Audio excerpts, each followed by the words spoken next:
Good morning and welcome to our weekly inspirational nugget. I want to remind you of something today, that God never fails. Go ahead and share this. He never changes. Go ahead and share this, and as soon as you see it, so others can be blessed by it. He never fails and he never changes. I really want to focus on the fact that God hasn't changed. What you're going through has not changed who God is. What you're dealing with has not changed who God is.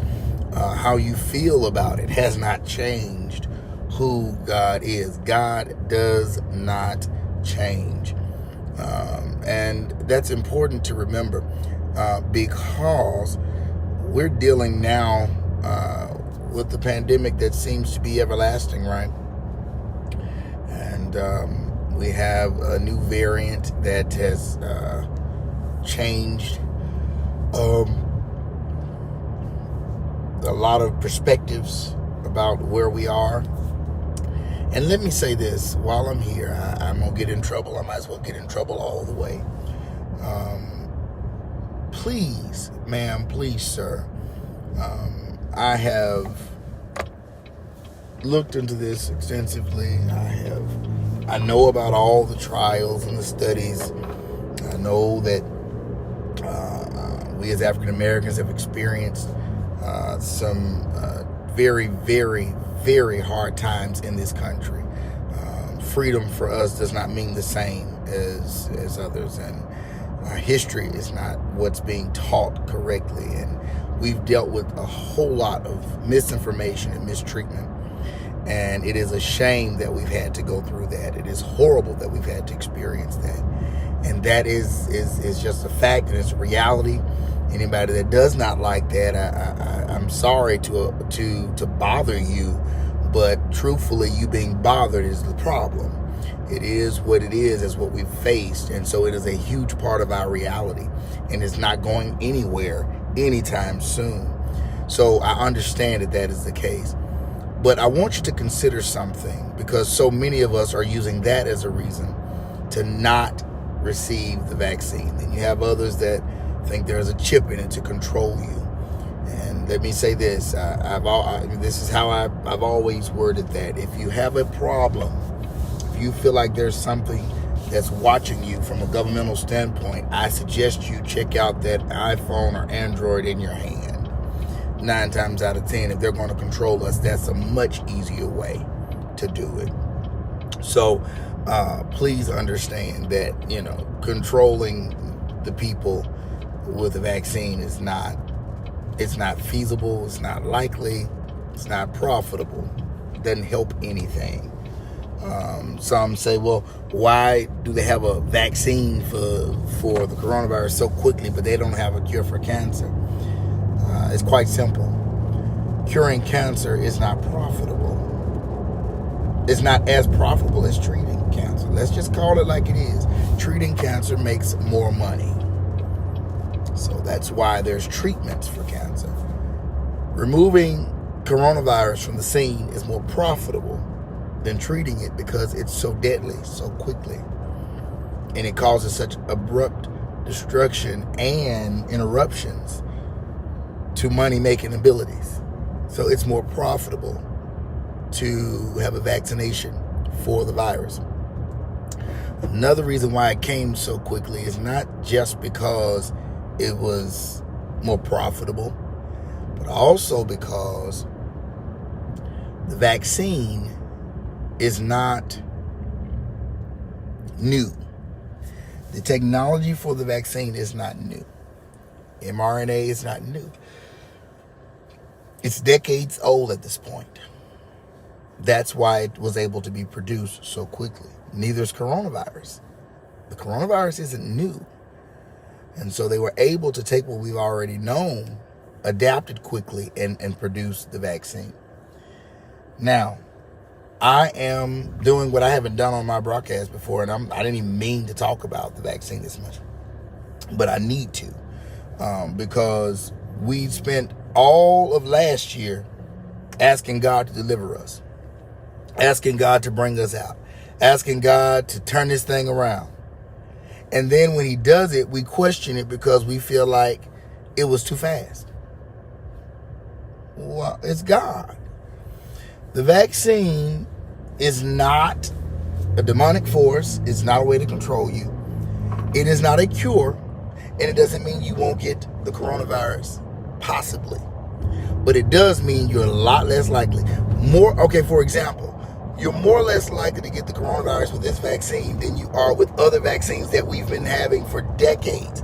That your children, if your children go to public school, they've had vaccines, right? A lot of the vaccines we're taking aren't even as effective as what we have for coronavirus.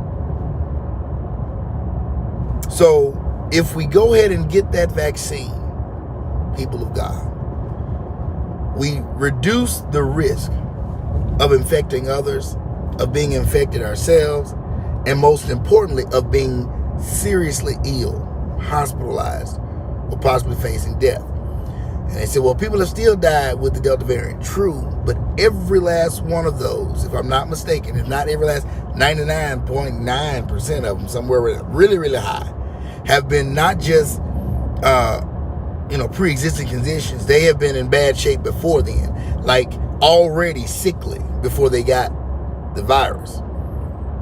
So obviously, if your body's already weak, immunocompromised and all of that, if you already have those concerns, then anything can cause this problem. The flu can do that for you. I mean, so many things can cause you to succumb to a disease if you already have a weakened immune system or body. But those that are healthy, this vaccine does help keep you that way. Please, ma'am, please, sir, consider it. But regardless of your belief or stance on the vaccine, if you choose to get it or not, God does not change. And it is first natural and spiritual, so I went that way first. And if you're still with me, then God bless you. I know some people may have gotten offended and may not be watching, but it's the truth anyhow. God does not change. All he needs us to do, all he wants us to do, is trust him, believe him, and depend on him, regardless of the situation, regardless of what we face. I realize there's even another variant that's supposed to be out and all of that. But God doesn't change. Your faith can be tested, but a true testament of your faith would be that when it's tested, regardless of the level of the test, it yet remains solid. Yeah, okay, God, I believed you for this. This one's tougher, but I'm believing you anyway. Okay, I believed you for that. That's a little bit tougher, but I'm believing you anyway. A true testament of your faith is that it doesn't change, it doesn't waver, it doesn't decrease just because your problem increased or got more intense. Believe God. Stand on his word. Stand on his promises. You know, one of the things that keeps me going is when I think, sometimes you feel like life is over. I think about what God has promised me. I can't die till I get the promise. Amen. I can't give up till I get the promise. I can't throw in the towel till I get the promise. I have to hold on. I have to trust him. I have to believe him because he does not change. There's nothing that causes God to change. There's nothing that's going to weaken his power. There's nothing that's going to shorten his reach. There is nothing that's going to dampen his abilities. He's yet God. He's yet able to do exceeding abundantly above all we could ask or think. So it doesn't matter what we think, what we feel, what it looks like. He's God. He's God all by himself. And all we have to do is trust and believe him. All we have to do is depend on him.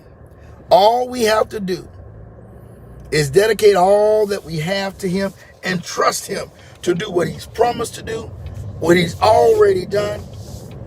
God keeps his promises. He stands on his word. He stands by his word, and he cannot fail. Amen. His success rate hasn't changed. So people of God, God does not change. All we have to do is trust him. And then be prayerful enough, be wise enough to take the blessings that he's provided for us.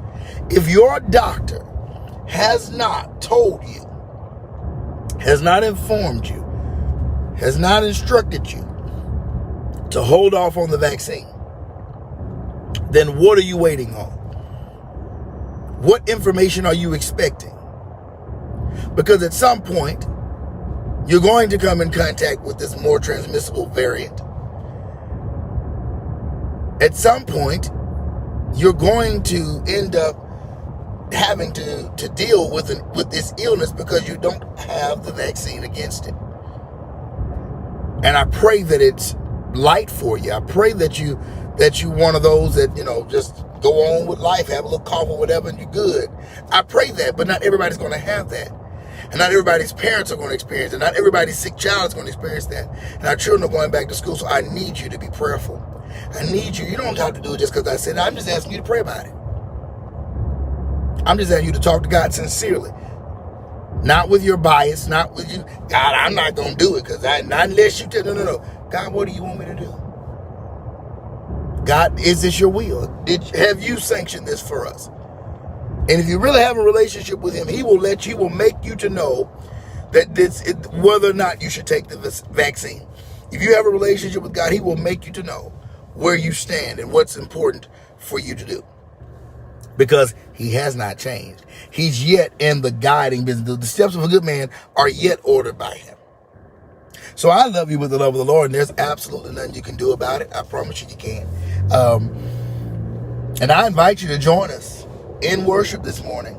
Amen. I'm thankful to report that by own free will, many of our members have already let me know. I don't ask their personal business, but many have let me know, and I understand that they are vaccinated, and I thank God for that.